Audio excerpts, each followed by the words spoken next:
বন্ধুরা, আজকে পিঠের জোগাড় করতে গিয়ে আমাদের দুপুরের লাঞ্চটা করতে অনেক দেরি হয়ে গেছে। দেখো ওরা খিদে পেয়ে গেছে। মা খেতে দাও। কি দিচ্ছ? ভাত বাড়ছে সবে গরম গরম।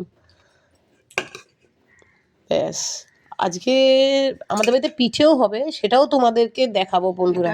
আপাতত এটা ডাল, সব রকম সবজি দিয়ে একটা নিরামিষ তরকারি হয়েছে, আর এটা হলো আর মাছের ঝোল হয়েছে। আমি তোমাদের ভালোভাবে দেখাই। ভাত, তারপরে এটা মিক্সড ভেজ, ডাল আর মাছের ঝোল। তো হ্যাঁ বন্ধুরা, তোমাকে যে কথাটা বলছিলাম, কেন এত দেরি হয়েছে দুপুরের লাঞ্চ করতে আমাদের, কারণ আমরা পিঠের জোগাড় করছিলাম। নারকেলগুলো কুড়িয়ে রেখেছি, এবার মা আর আমি মিলে খেয়ে দিয়ে ওঠার পর পাটিসাপটা করবো, গোলাটাও গুলবো, ছাই বানাবো, সব কিছুই তোমাদের সাথে শেয়ার করব। আপাতত লাঞ্চটা করে নিই, তোমরাও লাঞ্চ করে নাও যারা যারা করনি। অনেক দুপুর হয়েছে। বাই বন্ধুরা।